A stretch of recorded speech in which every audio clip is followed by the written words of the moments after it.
PT Pelayaran Nasional Indonesia atau PELNI resmi memberlakukan pemberangkatan tanpa syarat bagi penumpang kapal yang telah mendapatkan vaksin dosis kedua. Kebijakan itu diambil setelah pemerintah pusat melonggarkan aturan seluruh moda transportasi, termasuk transportasi laut di Pelabuhan Lok Tuan, Bontang. Terkait ini, selengkapnya akan dilaporkan oleh rekan Ismail Usman, reporter dari Tribun Kaltim yang sudah bergabung bersama kami. Silakan rekan. Ya, baik. Terima kasih rekan Dea dan Tribuner. Selamat siang. Melaporkan dari Bontang bahwa PT PLNI pada tanggal 22 Mei minggu kemarin kini resmi memberlakukan pemberangkatan tanpa syarat bagi penumpang kapal di Pelabuhan Lok Tuan, Bontang. Pemberlakuan aturan tanpa syarat penyeberangan ini dilakukan lantaran mengacu pada instruksi pemerintah pusat yang melonggarkan beberapa moda transportasi, mengingat tren kasus COVID belakangan ini sudah mulai menurun. Namun pemberlakuan ini tidak berlaku untuk seluruh penumpang.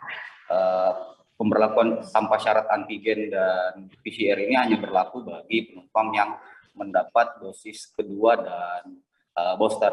Namun untuk penumpang yang belum mendapatkan vaksin maupun telah mendapat vaksin untuk dosis pertama, syarat untuk melampirkan tes antigen dan PCR masih diperlukan untuk ke depan.